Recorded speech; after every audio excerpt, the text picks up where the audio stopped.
Maintenant m'amener à la maison. Descends, nous chariot.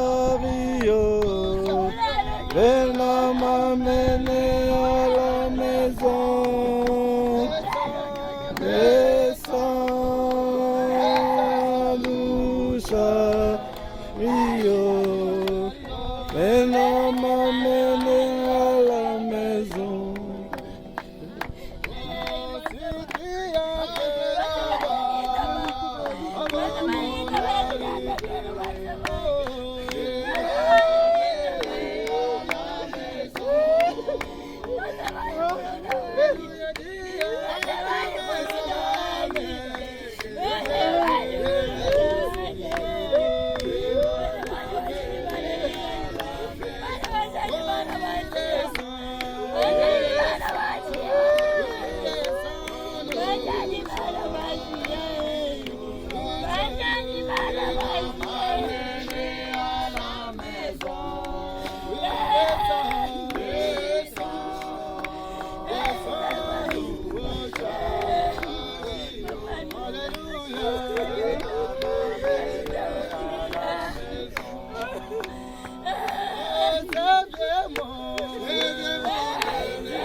Ce chemin, c'est un chemin de tout le monde. C'est ceux-là qui étaient là la nuit.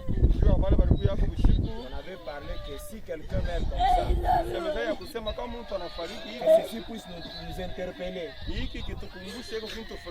Parce que personne ne peut échapper à ça.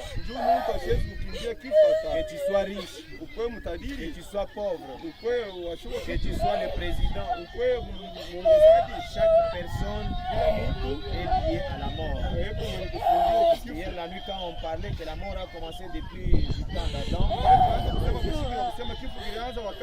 cette mort aussi avait emporté le Seigneur Jésus-Christ. Pour nous les croyants du message, cette mort a emporté notre prophète. C'est pour dire qu'il n'y a aucune personne qui peut échapper à la mort. Seigneur vous bénisse. Nous allons d'abord prendre la parole de Dieu, nous allons lire un peu, nous exhorter. Nous allons prendre les livres des livres, chapitre 16. Commençons à partir du 19e verset jusqu'à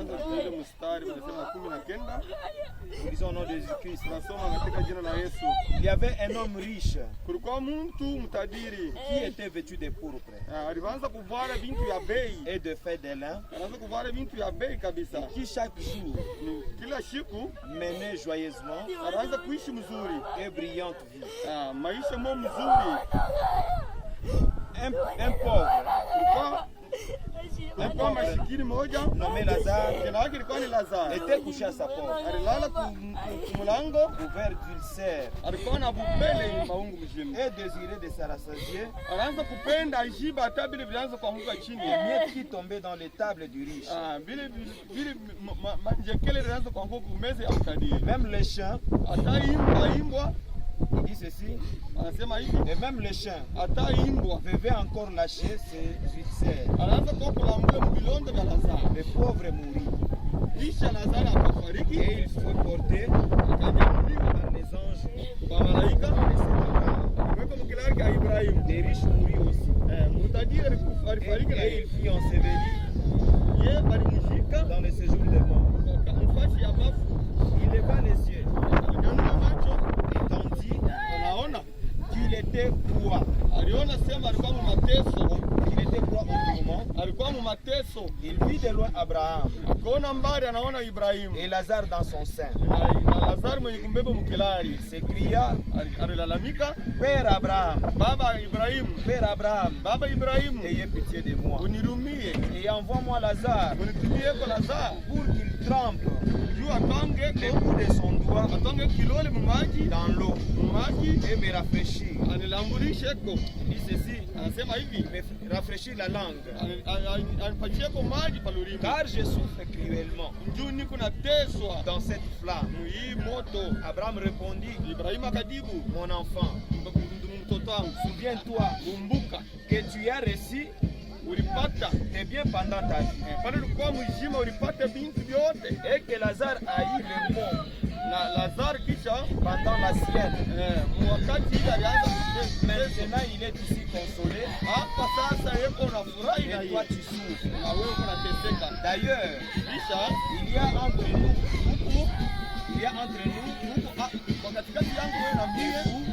un grand abîme,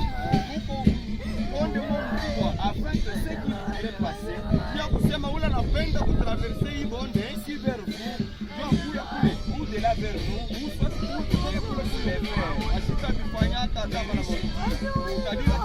je te prie comme mon père Abraham d'envoyer Lazare dans la maison de mon père, car j'ai 5 frères, c'est pour qu'il leur atteste ces choses, afin qu'ils ne viennent pas aussi dans ces lieux de tourment. Abraham répondit, ils sont Moïse et le prophète. Non, Père Abraham, si quelqu'un est mort, va vers eux, ils se repentiront. Et Abraham lui dit, s'ils n'écoutent pas Moïse et le prophète, ils ne se laisseront pas persuader quand même. Quelqu'un de mort ressusciteront. Que le Seigneur vous bénisse. Ici, d'après la parole, on nous parle de 2 personnes. Il y avait un homme riche qui avait beaucoup de biens, qui mangeait comme il voulait. Il y avait aussi un pauvre Lazare, un homme qui n'avait pas de travail, un homme qui était négligé, mais qui demeurait avec Dieu. Cette personne parfois, quand il manquait la nourriture, il pouvait aller se placer juste à l'entrée du portail de la maison de l'homme riche, afin d'avoir même quelque chose qui tombait en dessous de sa table. Cet homme-là était frappé par de sérieuses maladies, mais il était toujours resté intègre dans la famille. Mais comme cet homme riche avait beaucoup de choses, il était incrédule. Il ne pouvait pas suivre la parole. Mais tous ces 2 personnes sont morts. L'homme est pauvre. Après sa mort, il a été récompensé. Mais l'homme riche, malgré tous ses biens, il est allé dans les lieux de tourment. tena. Qu'est-ce qui s'est passé maintenant? Ni nini kilipita kando? L'homme riche, il a jeté le coup d'œil. Ule mtu mtajiri akaangalia kule Il ngambo, a vu le pauvre Lazare anaona masikini qui était dans le bras d'Abraham, alikuwa mumikono ya là où il Abrahamu. se reposait, Ndio pale anaanza kupumzika en repos.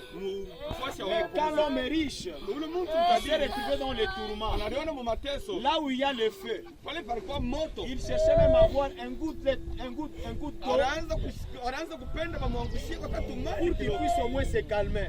njuu apate Mais il n'y avait pas moyen d'avoir ça. akukuwe tena ngiji. Alors il a commencé à crier. Anaanza kulalamika, Il a commencé à crier à anaanza Abraham. kulalamika, Il a demandé à Lazare, anaomba Lazaro fais-moi même un goutte d'eau uniangushie que kutumaji je puisse boire. njuu nikunye. Parce qu'ici ça chauffe. Hapa peko moto, Mais il y avait un grand abîme, kulikuwa bonde mo un mkubwa, grand trou qui ne pouvait pas permettre kulikuwa ntundu mo munene ile la communion avec ceux-là qui sont dans le ndio repos bo kupatana et pa ceux-là qui sont dans le tourment. na bale balikuwa mu Il n'y mateso avait pas moyen. akukuwe ngiji. Mais l'homme est riche, Na ule mtu malgré mtajiri les biens qu'il avait laissés sur la terre. fatana vile vyote alikuwa Il a navyo, vu, anaona et parmi sa famille, anaona sema mbanduku il y yake avait 5 membres de sa famille. wana bantu hapa tano, Puis ce qu'il a vécu, anaona vile il ne aliona voulait pas que ses frères asikupende se banduku puissent aussi yake passer par la voie wakwe qu'il est passé. bangukie mu ile mateso. Alors il demanda à Abraham, Anaanza kuomba kwa il Ibrahimu, dit envoie même Abraham, tuma ako abi Ibrahimu, si tu veux envoyer même Lazare, tuma ako ta Lazaro, allez évangéliser mes frères, enda kabahubiri pour qu'ils ne neno puissent pas venir dans ces lieux de juu tourment. basikie kuanguka mu hii mateso. Mais c'était déjà trop tard. Ilikuwa Et Abraham, nyuma. il a dit c'est impossible. Anasema kuguna ngiji Pourquoi nous avons soulevé ce thème? ni njua nini twalamusha C'est pour que ça puisse nous enseigner, nous njua aussi, kusema kitufundishe wewe na nous les mie vivants. sie bado tuko na roho Pendant que nous vivons, hii wakati tuko c'est le naishi temps d'arranger notre ni vie, wakati ya kutengeneza d'être maisha en yetu. communion avec Tukoe Jésus-Christ. mukimoja na Mungu. Il n'y a qu'une seule personne qui sauve, Huku mtu moyo ule c'est kuna le uko Seigneur ni Jésus-Christ. Yesu Kristo. En dehors de Jésus-Christ, Nje ya Yesu personne ne peut vous sauver. hakuna mwingine ule anaweza Hier kukuokoa. la nuit quand on était là, Msiku pale tulikuya on a hapa essayé de parler. On tulisemezea, a dit que Jésus-Christ, tunasema Yesu Kristo il était mort alikufa et il est ressuscité. akafufuka Il tena, avait englouti la mort. Aliku- Il est sorti victorieux analamuka na de ushindi. ce jour des morts. Mkaji C'est mfashi pour hapa. dire que Njoo kuonesha si sema, aujourd'hui notre précieux frère kama Alain leo ndugu yetu est Aliana parti, anakufa, il est parti dans le Seigneur. anakufa mu Parce que Yesu. frère Branham nous dit Ndugu na Biblia que anasema toutes les œuvres que nous faisons sur la anasema hii terre, matendo yetu tuko natenda ça nous hapa duniani. accompagne jusqu'au jour Siku de nenda na l'enterrement. shee na vile batatujika. Dans cette cimetière que vous voyez, Hii kaburi mnaona? nous accompagnons notre Sisi frère tunakuwa kupeleka par ndugu la yetu. parole du Seigneur. Kupitia neno ya Mungu. Mais vous verrez d'autres personnes Kaona watu wengine qui sont ici. beko hapa. Ils ont été accompagnés par les prostituées, Bali batuma kuko bali par bakao les gens kuko qui baka. viennent ici en train de prendre l'alcool. Des C'est ça la différence. Parce que ceci justifie la position que notre frère avait prise par rapport à la parole de Dieu. Et notre frère, même s'il dort aujourd'hui, je le disais hier, que pour nous c'est la joie. Parce que nous avons l'assurance que notre frère n'est pas parti dans le lieu de tourment. Il est parti dans un lieu de repos. Et quand nous allons dire que frère Alain, que ton âme repose en paix, certainement il va se reposer en paix. Mais il y a certaines personnes, les gens vont chanter comme des slogans.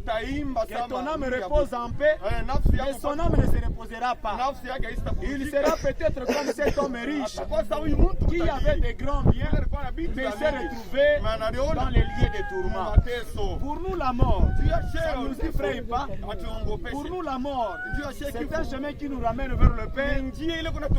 Pourvu que nous puissions entendre le jour que le Seigneur Jésus-Christ viendra pour prendre son épouse. Que notre précieux frère Alain soit aussi enlevé parmi les saints. Parce que selon les livres des Thessaloniciens, la Bible nous dit ceci. Avant tout, ce n'est que les morts qui résisteront. Et après nous, les vivants, nous allons le suivre. Notre précieux frère, je ne manquerai jamais de témoigner. C'est frère Alain tel qui dort ici. C'est un homme de joie. C'est un homme heureux. Parce qu'avant qu'il puisse rendre son âme, il a arrangé sa vie. Je crois que c'était un certain vendredi. Il a arrangé sa vie. Il a dit clairement que l'Église me pardonne, que mon pasteur me pardonne, que le Dieu du ciel aussi me pardonne, parce que j'étais incrédule. Il ne croyait pas la parole de Dieu. Frère, il avait confessé devant l'assemblée. Et par après, les frères, comme on était pendant la semaine de l'imposition des mains pour recevoir le Saint-Esprit, les frères, il est passé par l'imposition des mains. Et les frères, je crois qu'il a reçu le Saint-Esprit. Imaginez-vous les dimanches, on a prié pour nous, on nous a imposé les mains. Le lundi, on apprend que le frère est parti. Pour moi, en tant que son frère, c'était la joie. Parce que le frère n'est pas parti dans le péché. Il a arrangé sa vie avant de partir. Que le Seigneur vous bénisse. Nous allons lire un peu Frère Branham. Pour ceux-là qui vont écouter en train de lire Frère Branham. Nous ne sommes pas les adorateurs de Branham. Notre Dieu que nous adorons, c'est le Seigneur Jésus-Christ. Nous croyons à Branham comme étant prophète. Comme Dieu dans chaque âge, il envoie des prophètes. Dieu aussi dans cet âge, de l'enfant, il nous a envoyé notre prophète. Et nous marchons qui est sur base du message que le prophète nous a laissé. Je vais répéter ce que j'avais lu hier, parce qu'il y a ceux-là qui étaient absents. C'est donc Dieu faisant sa promesse, prêché le 9 décembre 1956, au paragraphe 4. Le Branham dit ceci: un véritable enfant de Dieu, né de nouveau, regarde vers le ciel. Il sait que le Père règne sur toutes choses. Vous écoutez très bien. Un véritable enfant de Dieu règne sur toutes choses. Jésus-Christ règne sur cette mort. Jésus-Christ règne sur la maladie. Jésus-Christ règne sur la pauvreté. Il règne sur toutes choses. Le continue. Il fait toutes choses parfaitement. Et pour un chrétien, il n'y a ni mort, ni chagrin. Pour un chrétien, il n'y a ni mort, ni chagrin. Tel que le frère est parti, il se repose. Il n'est pas mort. C'est pourquoi frère Branham a dit que si quelqu'un vous dit que moi, William Arrow Branham, je suis mort, ne le croyez pas. William Arrow Branham vit encore, parce qu'il espère encore à la nouvelle vie qui nous attend au-delà. Que le Seigneur vous bénisse. Frère Branham continue. Il dit: les chrétiens ne meurent pas. Il n'y a aucune écriture qui dit que qu'un chrétien meurt. Un chrétien ne meurt pas. Il n'y a aucune écriture. Un chrétien se repose, mais il ne meurt pas. Le Branham continue. Bien au contraire, Jésus-Christ a dit: celui qui croit en moi ne peut pas mourir. Comme notre précieux frère avait crié en Jésus-Christ, il a donné sa vie en Jésus-Christ. Il n'est pas mort. Nous voyons notre précieux frère aller se reposer. Le Seigneur vous bénisse. Il continue, il dit ceci: il ne connaît donc pas la mort. Et c'est la chose la plus terrible qui fait peur à l'homme. Pour nous les vivants, comme nous avions vu notre précieux frère partir, peut-être il y a quelqu'un qui a des magasins ici. Peut-être il y a quelqu'un qui a construit des maisons. Il a peur de la mort. Il ne veut pas mourir. Mais pour un chrétien, si vous mourrez en Jésus-Christ, vous vous reposez. Vous ne mourrez pas. Même si la mort fait la peur. Mais en tant que chrétien, ayez la foi que je ne mourrai pas. Je vivrai un certain jour. Dieu vous bénisse. Continue. Il dit ceci: la mort, Jésus-Christ est mort pour nous. Jésus-Christ est mort pour mon frère. Jésus-Christ est mort pour ma soeur. Jésus-Christ est mort pour ses enfants. Il continue. Il dit ceci. Et là, on ne s'inquiète pas. Notre précieux frère, il se repose. Que Dieu vous bénisse. Il continue. Il dit ceci. La mort est engloutie dans la victoire. Ainsi, quand on arrive à la fin de la route, on est comme Saint Paul qui a dit: oh mort, où est ton aiguillon? Oh tombe, où est ta victoire? Mais il a dit ceci: grâce soit rendue à Dieu qui nous donne la victoire par notre Seigneur Jésus-Christ. Pourquoi l'apôtre Paul avait posé la question à la mort? Mort, où est ton aiguillon? La tombe est ici. Où est ta victoire? Parce que l'apôtre Paul a vu son Seigneur Jésus-Christ qui était mort. Il a vaincu la mort à la croix du Calvaire. Il a été percé par les légions de la mort. Jésus a vaincu les légions de la mort. Jésus, on l'a enterré dans la tombe. Il est sorti de la tombe. Il a laissé la tombe vide. C'est pourquoi nous disons que notre précieux frère repose. Il n'est pas mort. Parce qu'il sait qu'un certain jour, quand Jésus viendra, quand l'événement va se présenter, notre précieux frère aussi, il va poser la question à cette tombe ici. Tombe, où est ta victoire? Parce qu'il ne sera plus ici. Il va sortir victorieux. Parce que son Seigneur Jésus-Christ avait vaincu la mort. Que le Seigneur vous bénisse. Amen. Nous continuons un peu. Nous allons prendre lire encore Frère Branham. C'était le jour de funérailles de notre frère Granette. Nous allons lire un peu. Frère Branham dit ceci au paragraphe 3. Nous avons ici, cet après-midi, c'est après-midi, quelque chose qui n'est le bienvenu nulle part. Qui n'est le bienvenu nulle part. Et en aucun moment, peu importe combien,